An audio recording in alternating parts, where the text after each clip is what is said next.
கோவில் பிரசாதம் எப்படி பண்ணுறது அப்படின்றத நான் கிளியராக டீட்டெயிலாக சொல்லியிருக்கேன். இது விசேஷ நாள் மட்டும் கிடையாது, இந்த லஞ்ச் பாக்ஸ் கூட நீங்கள் இதை பண்ணி கொடுக்கலாம்.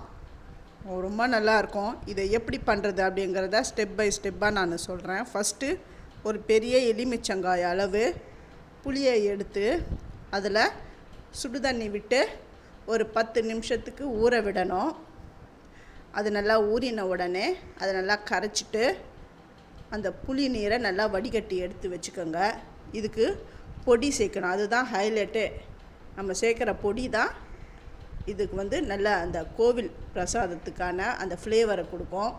அதுக்கு முன்னாடி வேர்க்கடலையை வறுத்துக்கணும். நல்லா நம்ம வெறும் சட்டியிலே போட்டு வறுத்துட்டு அது தனியாக தட்டில் கொட்டி வச்சுடுங்க. கொஞ்சம் ஆறுனவொன்னே அப்படி தேய்ச்சாலுமே அதில் இருக்கிற அந்த தோலெல்லாம் வந்துடும். இப்போ வெறும் சட்டியில் 1 ஸ்பூன் மிளகு, 1 ஸ்பூன் ஜீரகம், வெந்தயம் 1/4 ஸ்பூன், ரொம்ப போட்டுறாதீங்க, கசப்பு எடுத்துடும்.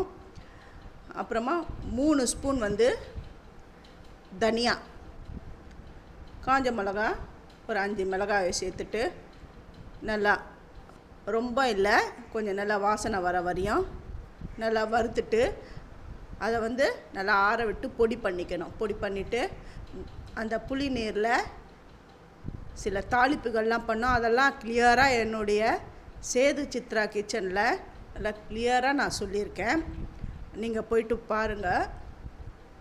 கடைசியில் வெல்லம் சேர்க்கணும். இந்த முந்திரி அப்புறம் என்னென்ன இன்க்ரீடியன்ட் சேர்க்கணும், அதெல்லாம் எப்பப்போ சேர்க்கணும் எல்லாத்தையும் என்னுடைய வீடியோவில் கிளியராக